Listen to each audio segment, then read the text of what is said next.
안녕하세요. 저는 30대 후반 미혼 여성입니다. 명절을 앞두고 있는 시점이 되니까 자연스레 가족 얘기가 많이 나오고 있는데요. 저도 분위기에 휩쓸려 가족 생각을 하다 보니 문득 마음이 씁쓸하여 글쓰게 되었어요. 원래 부모는 조건 없이 자녀한테 사랑을 준다고 하지만 모든 부모가 다 그런 건 아니라는 걸 저는 우리 엄마를 보고 깨달았습니다. 이것만으로도 이미 제 서사는 다 설명이 되지 않았나 싶네요. 지금부터 들려드릴 우리 엄마 얘기에 부디 비슷한 일을 겪는 분들이 없길 바라면서 사연 써내려가 볼게요. 저희 엄마는 단순히 제가 딸이라는 이유만으로 저를 미워했습니다. 아들만 키우고 싶었던 욕심이 과했던 분이시거든요. 저도 처음엔 단순히 성별 때문에 자녀를 그렇게 차별할 수 있다는 걸 믿지 않았어요. 제가 엄마의 심기를 어딘가 불편하게 만들었기 때문에 엄마가 저를 미워하는 거라고 생각했고, 그래서 엄마한테 잘 보이고자 엄청나게 눈치 보고 노력하며 살았습니다. 거의 학창 시절을 다 그렇게 보냈었죠. 엄마가 고작 성별 때문에 저를 미워하는구나 라고 확신하게 되었던 순간은 갑자기 찾아온 게 아니었어요. 저도 모르는 사이 편애가 차곡차곡 쌓이고 있었더라고요. 저는 어릴 적에 필수 교육 아니면 오빠처럼 학원을 다닌다든지 용돈을 받는다든지 엄마의 관심을 받아본 기억이 없습니다. 아무것도 몰랐을 나이에는 오빠가 그저 첫째니까 오빠 위주로 챙겨준다고만 생각했어요. 그런데 친구들한테 가끔 내가 엄마한테 맞았다고 아무렇지 않게 얘기를 하면 친구들이 놀라면서 친엄마가 맞냐고 물었어요. 그건 제가 성인이 되어서도 친구들에게 들었던 말입니다. 저는 친구들을 통해서 원래 엄마란 사람이 어떤 존재, 어떤 이미지인지 느껴봤어요. 아예 모르고 평생 모르다가 죽는다면 엄마가 이렇게까지 밉지는 않았을 것 같네요. 어쨌든 저는 사회적 시선이 트이면서 저희 엄마가 잘못된 사람이라는 걸 확신하게 되었죠. 그나마 엄마긴 한가 보네 싶었던 순간은 대학 첫 등록금을 내줬을 때였습니다. 물론 그 이후엔 제가 벌어서 등록금 메꿔야 했지만 엄마가 유일하게 저를 위해서 의무적으로 하지 않아도 될 부분을 지원해 준 거였어요. 저한테는 그 첫 등록금의 의미가 컸었는데 사실 오빠한테는 이런 것들이 별것 아닌 일이었어요. 오빠는 대학도 엄마가 다 지원해주고 자취도 시켜줬거든요. 용돈도 따로 주고요. 저는 자취는 꿈도 못 꿨습니다. 집에서 통학하면서 엄마가 시키는 집안일까지 하면서 살았어요. 엄마는 오빠가 원하면 간이랑 쓸개까지도 내줄 만큼 잘해줬는데요. 그런 엄마가 처음으로 오빠의 제안을 거절했던 적이 있었어요. 오빠가 결혼한다고 올케 언니 데리고 왔을 때 분가를 얘기했었는데 그걸 엄마가 절대 안 된다고 반대를 하더라고요. 일단 이유가 올케 언니 집안이 뼈저리게 가난했기 때문이었습니다. 자기 돈으로만 장만한 집에 아들이 아닌 며느리가 같이 얹혀 사는 것이 싫다고 하셨어요. 엄마 말대로 올케 언니 집에서는 신혼집에 보탤 만한 거액이 없는 형편이었습니다. 올케 언니 집은 빚이 없던 적이 없었고 사돈 어른들이 젊은 시절부터 노동하느라 몸이 다 망가져서 일도 못하고 있다고 했어요. 오로지 올케 언니가 사회복지사를 하면서 식구들을 먹여 살리고 있었다는데 솔직히 사회복지사 급여로 세 식구 먹고 살기엔 많이 빠듯하거든요. 그러니까 집도 변변찮은 달동네 같은 데 있을 수밖에 없었어요. 그런 곳은 집값도 옳게 안 쳐주는 그런 곳이었습니다. 올케 언니는 200만 원 조금 넘는 돈으로 부모님 병원비에 식비에 공과금 등등을 혼자 해결해야 돼서 결혼하기까지 모은 돈도 없었어요. 기초수급자 자격은 안 되는데 마치 기초수급자처럼 한 달 돈 받고 한 달 사는 수준으로 살았다고 들었습니다. 올케 언니가 없으면 사돈 어른들은 그냥 길바닥에 나앉을 신세라는 거예요. 그래도 올케 언니 외모가 출중한 편이어서 오로지 올케 언니 외모에 한눈 팔린 오빠가 엄마한테 결혼하겠다고 우기는 바람에 이 관계가 이루어질 수 있었던 겁니다. 엄마는 오빠의 결혼을 허락해주는 대신 합가를 내걸기도 했었거든요. 합가가 조건이 합의되지 않았으면 아마 엄마랑 오빠가 처음으로 대립하는 순간이 오지 않았을까 싶기도 하네요. 아무튼 결혼이 성사되었다고 모든 것이 잘 풀릴 것처럼 잘 된 건 아니었어요. 좋아하는 사람이랑 결혼을 하게 된 오빠는 마냥 좋았을지 몰라도 제가 본 올케 언니의 모습은 좀 불안해 보였습니다. 오빠를 좋아해서 결혼을 하는 것 같긴 한데 집안끼리 너무 수준 차이가 많이 나서 상견례부터 기죽어 있는 느낌이었어요. 그건 사돈 어른들의 모습도 마찬가지였어요. 그런 올케 언니 식구들 앞에서 엄마는 올케 언니 집안을 지적하며 상견례 자리에서도 대놓고 무시했습니다. 옷이 그런 것밖에 없으셨어요? 제가 그래도 건물주인데 건물주 사돈이라고 하기엔 영 체면이 안 사시네요. 웬만하면 저 만날 때만이라도 옷 한 벌 사입고 오세요. 그게 건물주 집안에 대한 예의라고요. 그래도 나름 단정하게 입고 온 건데 사부인 눈에는 영 부족했나 보네요. 죄송합니다. 그래도 우리 딸이 참 모난 곳 없이 잘 컸어요. 부모가 못나서 그렇지 좋은 부모 만났으면 장성을 해입니다. 잘 좀 부탁드려요. 뭐 장성할지 안 할지는 지켜봐야 아는 거고요. 결혼식 온전히 제 돈으로 나가는 거 아시죠? 애들 분가까지는 못 시켜줍니다. 그리고 앞으로 우리 며느리 될 아인데 전화 연락은 자제해 주세요. 저는 우리 집에 있었던 일 어디서 말 나오는 거 딱 질색이거든요. 엄마는 사돈들이 가난하다는 이유만으로 쉽게 보는 건지 가리지 않고 막 뱉었어요. 누가 들어도 기분 상할 말이었는데 사돈 어른들은 절대 티를 내질 않았습니다. 딸을 위해서 참는 것 같았어요. 그나마 오빠가 작작하라고 말려서 엄마가 더한 수위를 넘기지 않을 수 있었습니다. 참고로 아빠는 자동차 관련 업체를 운영했었는데 일하다가 부득이한 사고를 당해서 돌아가셨어요. 제가 어릴 때 일이라서 잘 기억은 안 나는데 아빠가 워낙 미래에 대한 대비가 철저한 분이라 노후를 대비해 건물 한 채를 관리하고 있었다고 들었습니다. 안타깝게도 아빠가 돌아가시고 나서 그게 엄마 앞으로 상속이 되었는데 엄마는 그렇잖아도 계모 같은 성격을 건물주가 되자 더 군림하며 행동하였어요.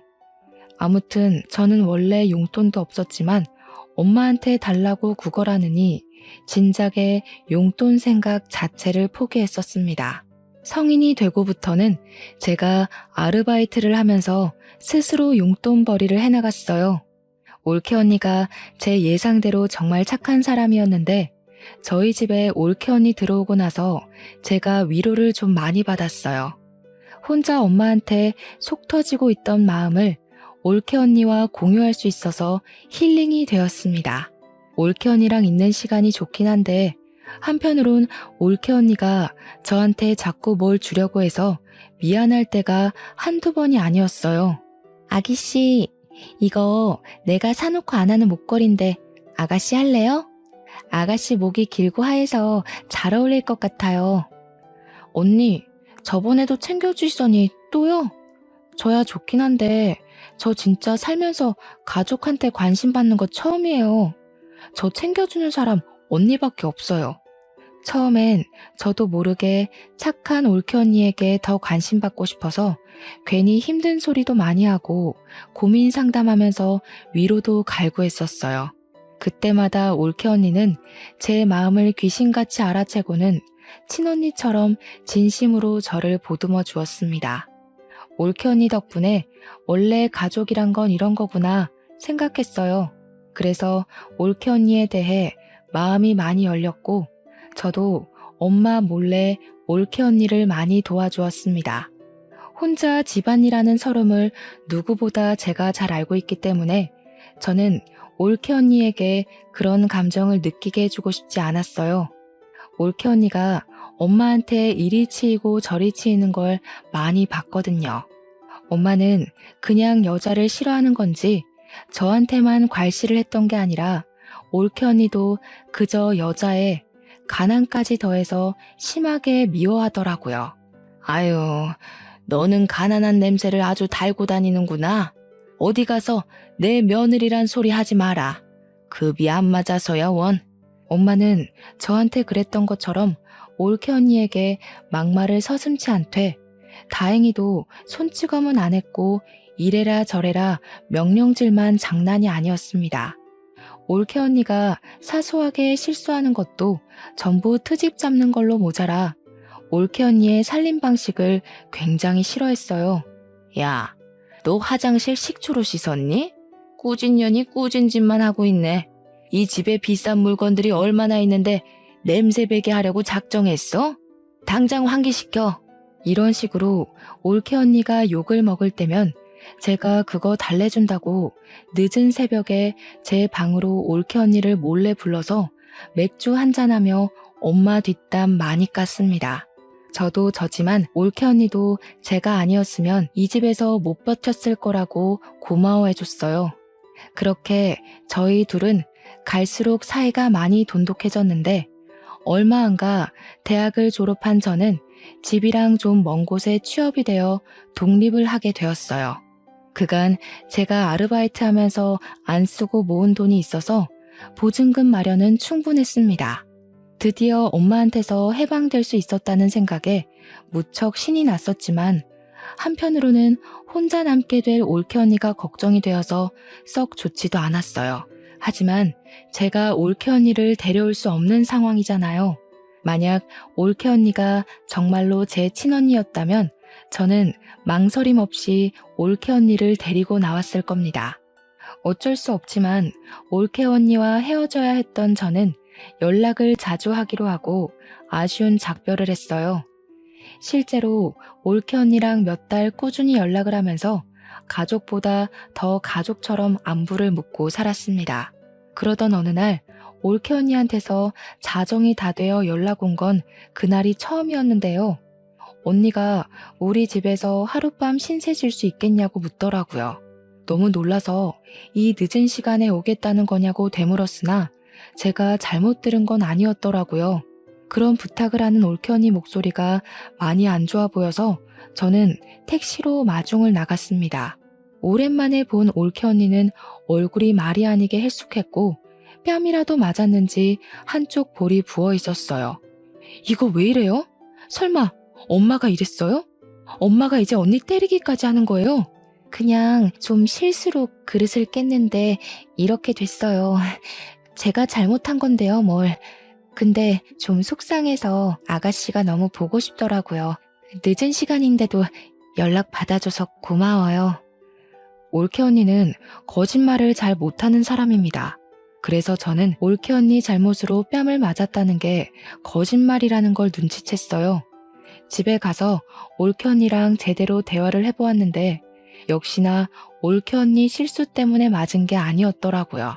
오빠가 올케 언니한테 반찬 투정을 했는지 실수로 접시를 밀어서 그릇을 깨트렸는데 엄마가 그 소리를 듣고 방에서 뒤늦게 나와 확인하고는 냅다 올케 언니 귀싸대기를 날렸다는 겁니다. 한 대가 아니었다는 것은 더 충격이었어요. 그런데 여기서 더 황당하고 짜증났던 건 올케 언니가 엄마한테 맞고 있는 그 상황에서 오빠는 올케 언니를 향해 혀만 끌끌 차고 있었다고 하지 뭡니까. 언니한테까지 그럴 줄은 몰랐는데 진짜 그 사람들 정신이 나가도 단단히 나갔네요. 이거 가정폭력이잖아요. 언니가 신고하겠다고 하면 제가 무조건 도울게요. 우리 신고합시다. 괜찮아요. 그냥 오늘 밤만 좀 재워줘요. 내일 아침 일찍 들어가 봐야 돼서 먼저 좀 잘게요. 올케 언니는 우리 집에서 더 큰 보복이 돌아올까봐 두려워하는 얼굴이었습니다. 올케 언니가 한 번은 오빠한테 이혼 얘기도 했었다는데 오빠가 그걸 엄마한테 고자질하는 바람에 엄마가 또 올케 언니를 잡아먹으려 했다네요. 우리 엄마 성격에 자기 아들 커리어에 이혼 이력이 남는 게 싫어서 이혼을 절대 거절했을 거란 말이죠. 아마 그때도 올케 언니가 엄마한테 맞지 않았을까 싶은 생각이 들었어요. 이왕 우리 집에 온 거 올케 언니가 오늘만큼은 마음 편히 잠을 자고 갈 수 있도록 방안을 최대한 따뜻하게 만들어 주었습니다. 다음 날은 뭐 그리 빨리 오는 건지 올케 언니를 웬만하면 보내기 싫었는데 어쩔 수 없이 배웅을 하면서 혹시라도 무슨 일이 있으면 언제든지 찾아오라고 우리 집 비밀번호도 알려줬어요. 올케 언니는 정말 고맙다고 하고 그렇게 지옥 구덩이로 돌아갔습니다. 그리고 저는 올케 언니를 그렇게 보낸 걸 여전히 뼈저리게 후회하고 있어요. 제가 다음으로 들은 올케 언니 소식은 유감스럽게도 사망 소식이었거든요. 일하다가 연락을 받았던 저는 상부의 얘기에 이를 빼고서 장례식으로 헐레벌떡 달려갔습니다. 올케 언니 영정사진과 그 앞에서 울고 있는 올케 언니 부모님을 보았어요. 그리고 그 와중에 소름 끼쳤던 건 눈물 한 방울 안 흘리는 오빠보다 시시덕거리며 조문객들이랑 떠들고 놀고 있는 엄마 모습이었습니다. 아우, 여기 음식업체 어디니? 떡이 굳었네 굳었어. 전화해서 좀 따져라. 돈을 얼마나 줬는데 서비스가 이 모양 이 꼴이야? 그때는 엄마가 다른 날보다 더 사람 같지 않아 보였어요. 엄마의 망언이 빈소 전체로 퍼지고 있는데도 가난한 집안이었던 사돈 어른들은 이 장례식을 차려준 엄마를 차마 뒤집어 엎질 못하고 있었습니다. 사돈 어른들이 더 분에 받쳐서 올케 언니를 향해 울고 있는 걸 제가 더 못 참겠더라고요. 그래서 저는 그간 어릴 때부터 받아온 차별과 멸시와 편애에 대한 서름을 담아서 엄마한테 달려갔어요. 식탁 위에 있는 육개장 그릇을 들고서 그대로 엄마 얼굴에 뿌려버렸습니다. 이년이 돌았나? 이게 뭐야? 뭐하는 짓이야 이 정신 나간 년아. 진짜 정신 나간 게 뭔지 보여줘? 사람이 이만큼 정신 나가도록 한 게 누군데 이제 하다못해 사람까지 죽였어. 엄마는 살인자야. 엄마가 뭔데 잘 살려고 하는 사람들을 죽여버려. 엄마는 눈에 들어간 육개장 때문에 제 말을 듣지도 못하고 발만 동동 구르며 따가워하고 있었습니다. 제 얘기를 들었다고 하더라도 고춧가루 통증 때문에 대답을 할 수 없었다고 보는 게 맞겠네요. 엄마가 너무 소란 피우면서 휴지를 찾으니까 누군가가 서둘러 휴지를 가져왔는데 저는 그걸 뺏어 들고서 신발장 밖으로 던져버렸어요. 그리곤 엄마 머리채 잡고 잡아뜨리고는 올케 언니 죽인 죄로 경찰에 신고할 거라 겁박을 주었습니다. 이 년이 먹여주고 키워줬더니 누구 편을 드는 거야? 자기 혼자 죽은 년을 뭘 내가 죽였대? 나도 짜증나 죽겠다고. 갑자기 죽어버려서 사람 돈 쓰게 만들고 말이야. 부조금 다 내가 가져갈 거니까 아무도 손대지 마. 올케 언니가 삶을 스스로 포기했을지언정 그렇게 만든 원인은 당연히 엄마랑 오빠라고 생각했습니다.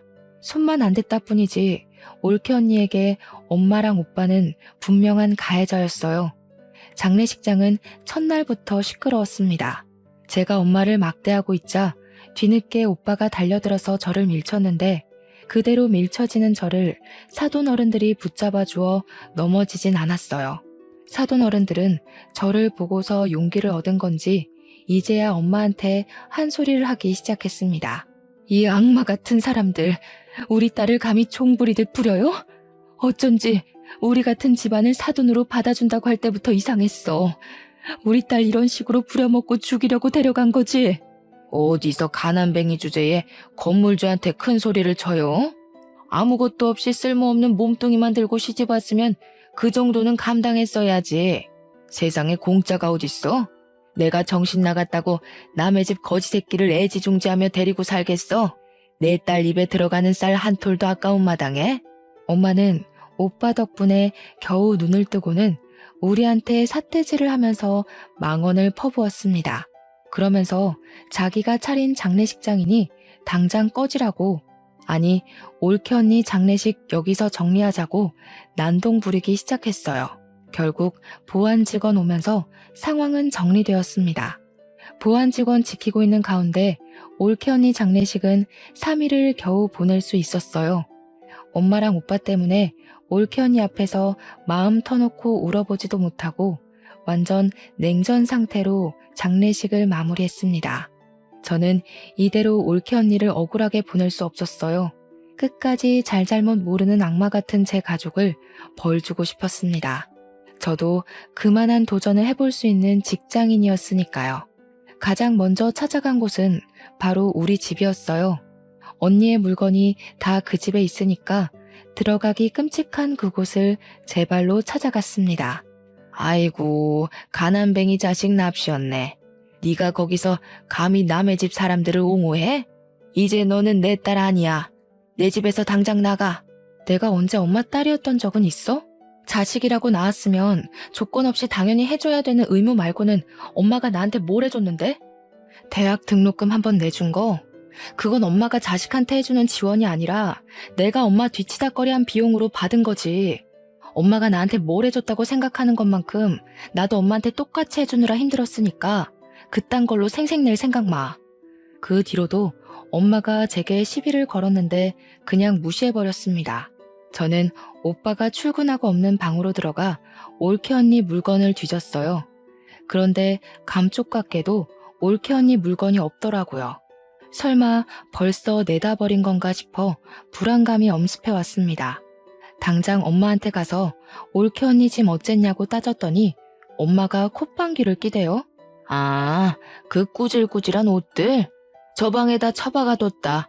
갖다 버리려다가 내 손 더러워질까봐 놔뒀는데 얼른 좀 치워버려. 괜히 돈 빼먹는 귀신이라도 붙을라. 저희 본가에는 창고로 쓰는 방이 하나 있었는데 그곳은 보일러도 안 들어오는 방이에요. 엄마가 그곳을 가리키길래 문 열고 들어가 봤습니다. 사용하질 않는 곳이라서 전등 설치도 안 했기 때문에 창문도 없는 그 방은 깜깜 그 자체거든요. 그나마 거실에서 들어오는 불 때문에 문을 열면 안이 보이는 정도였어요. 그렇게 확인한 방 안은 정말 경악할 정도로 말이 안 나왔습니다. 올케 언니가 저 없는 동안 내내 여기서 지냈는지 베개랑 이불 곱게 개어져 있었고 언니 옷 몇 개랑 신발까지 전부 이 안에 있더라고요. 이 방에서 생활을 했던 것 같았습니다. 그걸 보자 미친 듯이 부하가 치밀어 오르면서 눈물이 났지만 참았어요. 당장의 감정 때문에 엄마랑 오빠를 더 크게 벌할 수 있는 기회를 놓칠 순 없었습니다. 저는 꽤 큰 가방을 들고 왔으나 챙길 것 몇 없는 언니의 물건을 전부 가방에 담고 집을 나왔어요. 나올 때도 엄마가 근처 얼씬도 하지 말라는 욕을 하길래 대문을 한번 발로 차주고 돌아섰습니다. 그러고는 그 짐을 사돈어른 댁에 전달해 주었어요. 사돈어른들은 언니의 조촐한 유품들을 보면서 또 한 번 눈물을 흘렸습니다. 정말 고마워요. 우리 딸한테 사돈 아가씨처럼 좋은 동생이 있었다면 이렇게 외롭게 가진 않았을 텐데 우리 딸에게 좋은 가족이 되어주어서 정말 고맙습니다. 안사돈 어른은 난임이라서 올케 언니도 힘들게 얻은 자식이라고 했습니다. 힘들게 얻은 자식을 지켜주지도 못하고 그렇게 황망하게 보냈으니 저는 상황을 이렇게까지 만든 엄마가 더더욱 악마로 느껴졌어요. 저는 꼭 올케 언니의 억울함 풀어주겠다고 근거 없는 약속을 했고 사돈 어른들을 위로해 주었습니다. 원래는 바로 집에 가려고 했는데 사돈 어른들이 보채서 저녁까지 먹고 갔어요. 저를 세심하게 챙겨주는 사돈 어른들 관심을 받으면서 올케 언니 생각이 많이 났습니다. 사돈 어른들과 올케 언니의 마음이 비슷하게 닮아 있는 것 같았거든요. 맛있게 식사를 마친 저는 설거지를 대신 해드리려고 했어요. 그런데 갑자기 방에서 나온 바깥 사돈 어른이 제게 하얀 봉투를 내미는 바람에 다시 자리에 앉게 되었습니다. 장례식 때 도와줘서 고마워요. 아가씨 없었다면 우리 딸 3일장도 못 치렀을 거예요. 이건 고맙다고 주는 사례비예요. 네? 아니에요. 저 이런 거 받으려고 그랬던 거 아니에요. 올케 언니는 저한테도 가족 이상으로 좋아했던 사람이었어요. 저도 화가 나서 그랬던 거지 절대 뭘 바라고 그런 거 아니니까 이러지 마세요. 먼저 떠난 우리 딸이 종종 전화와서는 아가씨 얘기를 했었어요. 친동생 있는 집안 안 부럽다고 그렇게 좋아했었는데 그게 내가 내내 고마워서 그래요. 너무 거절하는 것도 그분들께 예의가 아닌 것 같아서 저는 결국 그 봉투를 받아야만 했습니다. 그리곤 그 돈을 고이 모셔뒀다가 다음에 사돈댁 집들이 선물이나 사가야겠다고 생각하면서 나왔어요. 집으로 돌아가는 동안 택시 안에서 올케 언니 생각이 너무 많이 나서 저도 울음이 터져버렸습니다. 그렇게 택시에서 기력을 다 빼고 집 건물로 들어갔는데 그때 제 눈에 우편함이 들어왔어요. 생각 없이 우편물을 뽑았더니 거기에 올케 언니 이름으로 된 봉투 하나가 있더라고요. 저는 얼른 집에 돌아가서 그 우편물을 뜯어보았습니다. 거기엔 웬 USB 하나랑 언니 휴대폰, 병원 진단서, 그리고 언니 유서로 보이는 편지가 있었어요. 내용에는 제게 고맙다는 내용과 엄마랑 오빠가 언니를 어떻게 괴롭혔는지 폭행 장면, 폭언 녹음도 있었습니다. 그리고 중간에 언니가 가출한 것으로 예상되는 녹취도 담겨 있었어요. 가출을 했으면 쭉 도망칠 것이지 왜 며칠만 나갔다 온 것일까? 그게 좀 궁금했는데 그 내용은 따로 설명이 없었습니다. 어쨌든 집으로 돌아온 올케 언니는 다시 시작된 괴롭힘에 괴로워서 결국 스스로 안 좋은 쪽을 선택한 것 같았어요. 그 사실은 언니가 남긴 이 우편물들로만 봐도 정황이 확실한 부분이었습니다. 그리고 유서에는 좀 충격적인 사실이 적혀 있었는데요. 그 안에는 보육원 주소가 적혀 있었고 그게 올케 언니 아기라는 내용이 담겨 있었어요.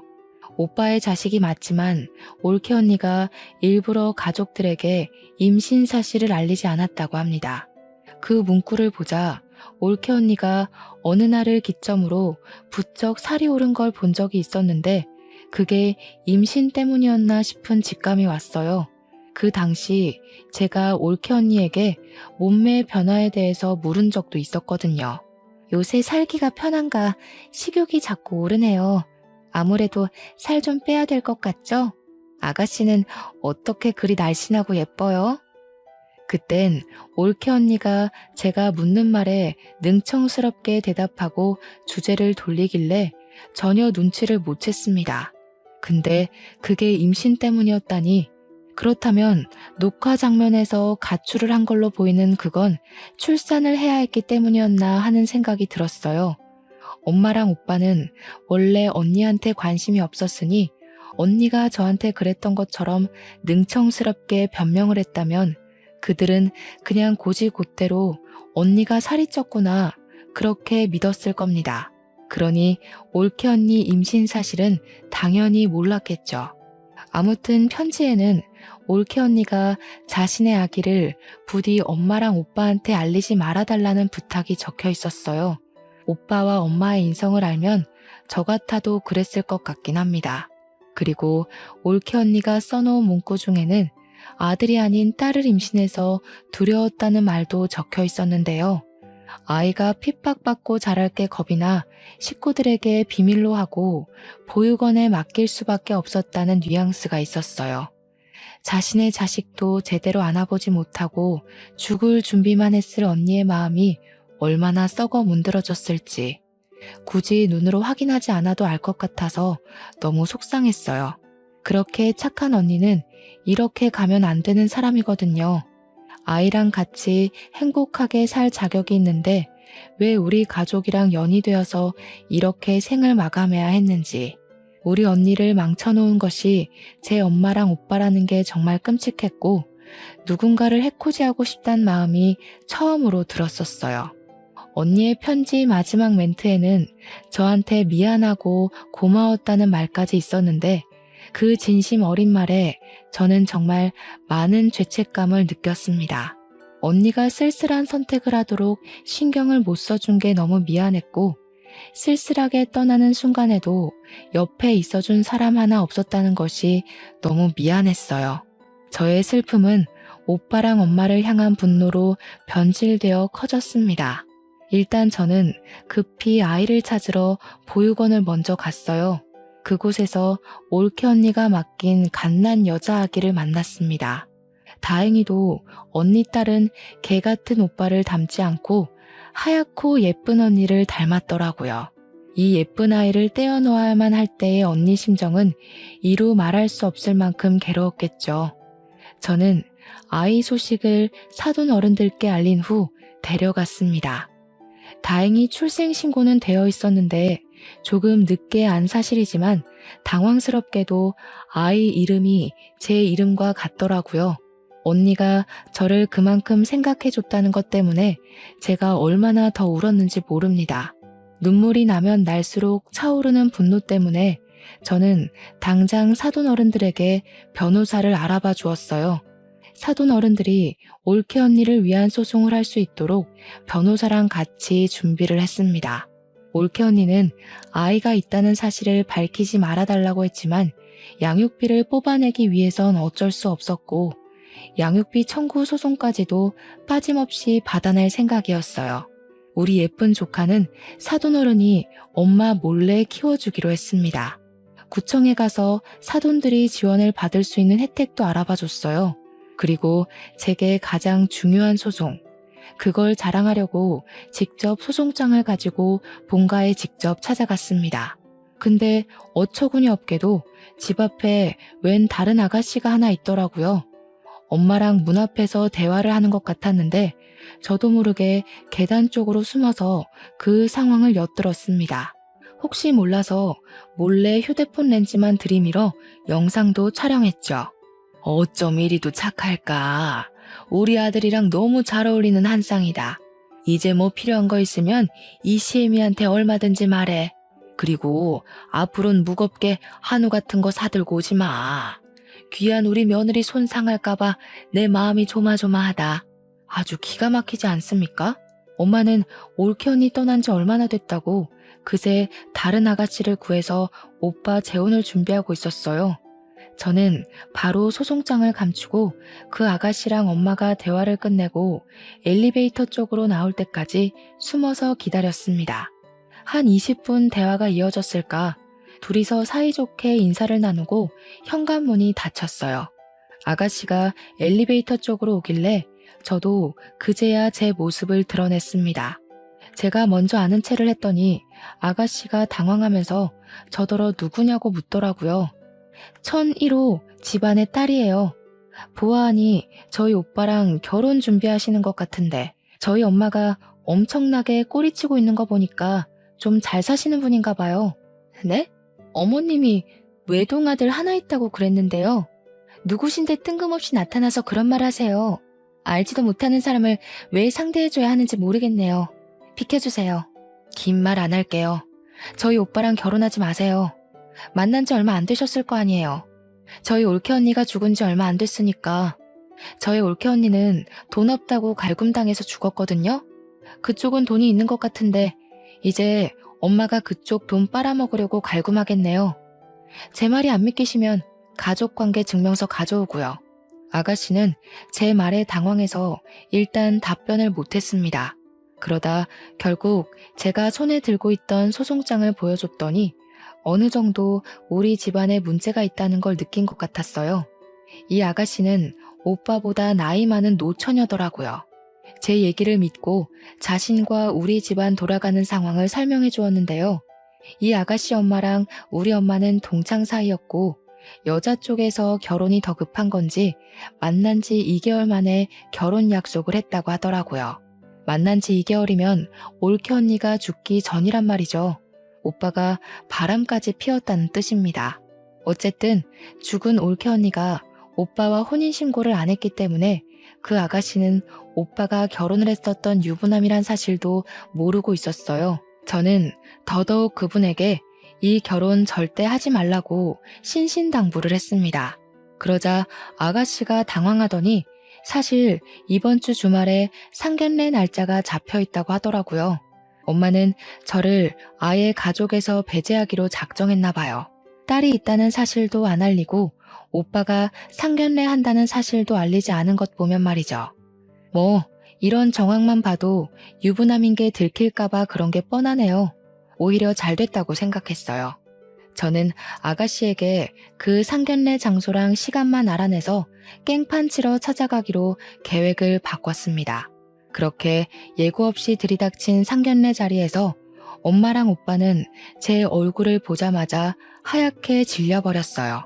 아가씨는 이미 자기 가족들에게 제가 깽판 치러 올 걸 알렸는지 엄마랑 오빠만큼은 놀라지 않더라고요. 저는 가져온 소송장을 아가씨 식구들에게 전부 보여주었습니다. 그리곤 당신 딸이 만약 이 결혼을 한다면 죽은 올케 언니 꼴 날 거라고 낱낱이 알려주었어요. 그리곤 오빠가 혼인신고는 안 했을지언정 사실 결혼을 한 유부남이라는 사실도 밝혀주었습니다. 심지어 올케 언니가 시모의 갖은 핍박과 폭언에 더 이상 살고 싶지 않아 스스로 목숨을 끊겠다는 내용의 비디오 영상까지 보여주었죠. 그곳에는 엄마가 올케 언니를 함부로 대하는 장면이 노골적으로 담겨 있었어요. 근데 여기서 돌아가는 상황을 알고 보니 아가씨 집에서 이미 엄마한테 명품백을 몇 개 해줬나 보더라고요. 게다가 엄마가 건물주 신분을 내세우면서 예단비로 1억까지 요구한 상태였고요. 새 사돈 되시는 분은 저렴하기 짝이 없는 엄마의 행실에 결국 화를 참지 못하고 자리에서 일어났습니다. 그리곤 식탁 위에 있는 따뜻한 차를 엄마 얼굴에 뿌려버리는 거 아니겠습니까? 우리 딸이 어제 그런 말 할 때는 그래도 동창이니까 네 말을 믿었어. 근데 이런 시궁창 과거를 속이고 감히 우리한테 돈까지 바래? 우리 딸은 또 뭐라고 괴롭히면서 죽일 작정이었니? 네 아들보다 나이 많다고 종살이 시킬 생각이었어? 화딱지 나서 못 참겠네. 너 내가 고소할 테니까 두고 봐. 알고 보니 오빠 재혼에 필요한 예식장과 신혼집에 들어갈 가전제품, 신혼집까지 전부 다 아가씨 집안에서 돈을 다 대준 거더라고요. 마치 올케 언니가 우리 집 올 때 우리 집에서 신혼살림 다 대준 것처럼 말이죠. 뭐 올케 언니는 분가를 한 게 아니니까 사실상 그렇게 뭘 많이 해줬다고도 못해요. 지금이야말로 뱉어낼 게 많아진 엄마가 큰일 난 셈이었습니다. 화가 난 아가씨 엄마는 자기가 들인 돈 다 뱉어내라고 소리를 빽 질렀고 당장 사기죄로 신고할 거라며 변호사를 찾으러 자리를 박차고 나갔습니다. 엄마가 나가는 친구를 잡으려고 급하게 따라붙었지만 자기 친구한테 귀싸대기만 맞았을 뿐이었어요. 아가씨 엄마가 돈이 더 많으니까 엄마가 정말 꼼짝도 못하더라고요.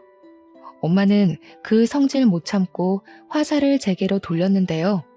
엄마가 제 머리채를 잡는 순간 마침 경찰이 들이닥쳤어요. 사실 제가 경찰에 미리 신고를 하고 이곳을 찾아왔거든요. 잘 됐다고 아가씨 엄마도 나가다가 경찰을 마주친 건지 다시 돌아와서는 당장 이것들 다 잡아가라면서 사기꾼들이라고 삿대질을 했어요. 엄마랑 오빠는 찍소리도 못하고 그대로 연행이 되었습니다. 아가씨 엄마는 결혼 준비를 위해 낭비한 금액인 1억을 손해배상 청구했어요. 엄마랑 오빠는 징역까진 안 받고 거액의 위자료를 덤터기 맞는 걸로 판결이 내려졌습니다. 이미 그것만으로 건물이든 집이든 하나는 내놓아야 되는 상황이라서 엄마가 굉장히 화났을 겁니다. 그래서 그런가 우리 집을 찾아와서 대문을 발로 차고 난리더라고요. 문 열기는 싫고 인터폰 켜고서 꺼지라고 한마디 해줬더니 엄마가 초인종에 대고 쌍욕을 하는 거 아니겠어요? 내가 너를 낳는 게 아니었는데 진짜 너는 집안의 수치다. 어떻게 한 번도 엄마 인생에 쓸모가 있던 적이 없냐? 니년 때문에 지금 얼마를 손해봤는지 알아? 거지 같은 사돈댁 챙기면서 멋대로 살 거면 영영 나타나질 말던가. 왜 우리 앞길을 망쳐? 고작 이런 걸로 망했다고 횡포 부리면 안 되지. 사돈 어른이 양육비 청구도 했어. 이번만 돈 나가는 게 아니라 지금부터 한 20년은 보내줘야 할 거야. 엄마가 건물주라서 양육비 액수도 크게 잡히더라. 어? 뭔 개소리야. 양육비가 뭔지 모르니? 네 오빠랑 죽은 년 사이에 아무것도 없었는데 무슨 수로 양육비를 청구해? 아, 뭐 그새 애라도 하나 입양했나 보지? 그런데 어쩌니? 혼인신고 처리 안 돼 있어서 그 애는 우리 아들이랑 상관이 없는데. 이렇게 멍청한 것도 엄마라고. 고지 곧대로 당하고 산 게 억울하네. 오빠한테 사실 딸 있었어. 올케 언니가 그 집안에서 애 키우면 피 말라 죽을까봐 숨겨두고 있었거든. 조만간 유전자 검사 결과 우편으로 갈 테니까 따질 거면 꼭 확인하고 따져. 아이 소식은 다소 당황스러웠는지 제 말이 끝나도 인터폰 안에서 아무 말도 안 들려왔어요.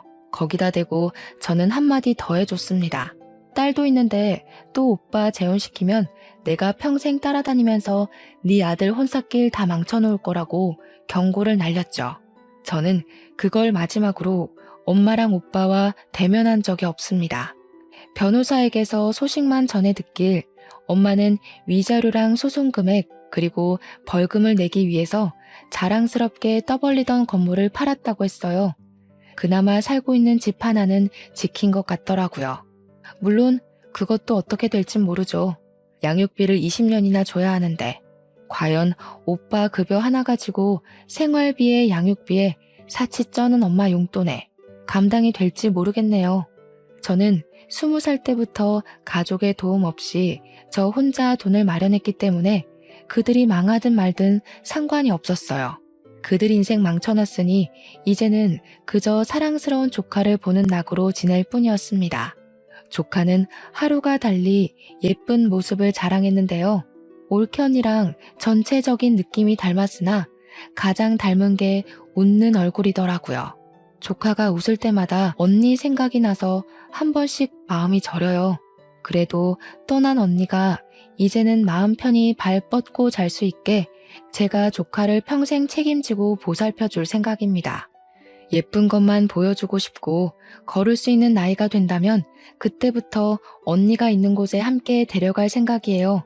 조카가 엄마의 얼굴은 알면서 자랐으면 좋겠거든요. 혹시나 아빠를 물어본다면 저는 숨김없이 말해줄 생각입니다. 물론 그건 조카가 그 정도의 아픔을 감당할 나이가 되면 말이죠. 이제 그만 그들 신경 안 쓰고 잘 살 수 있겠지 하고 마음 놓던 시기에 뜬금없이 오빠한테 연락이 온 적이 있었어요. 철천지 원수 같은 오빠는 어이없게도 딸 얼굴 한번 보고 싶다며 연락을 했더라고요. 그 말을 듣는데 더 들을 것도 없이 화가 나서 저는 오빠한테 바로 미쳤냐고 절대 싫다고 거절했습니다. 오빠가 아빠 자격이 있다고 생각해? 언니가 오죽 겁이 났으면 임신한 사실도 숨겼겠어. 출산도 몰래 집 나가서 혼자 해결하고 몸 회복도 안 됐는데 집에 돌아와서 또 괴롭힘 당했어. 언니가 그렇게 괴로울 동안 오빠는 뭐 했는데? 오빠는 엄마랑 뭐 다를 거라 생각해? 오빠는 그냥 조카 양육비만 다달이 보내면 돼. 그게 내가 오빠한테 봐줄 수 있는 유일한 아빠 노릇이야. 오빠는 제 경고에 아무런 말도 하지 못했습니다. 그제야 자기도 잘못한 걸 뼈저리게 느낀 건지 다행히도 성실하게 양육비를 보내주곤 있어요. 만약 안 보낸다면 제가 또 가만히 있지 않을 겁니다. 엄마는 여전히 반성도 없어요. 오빠가 가끔 문자로 엄마 감당하기 힘들다고 연락이 오는데 엄마가 정신 나가서 그런가 이젠 아들한테도 성질을 부리나 봅니다. 저러다가 그나마 있는 아들 하나한테도 버림받아봐야 정신을 차리는지 모르겠네요.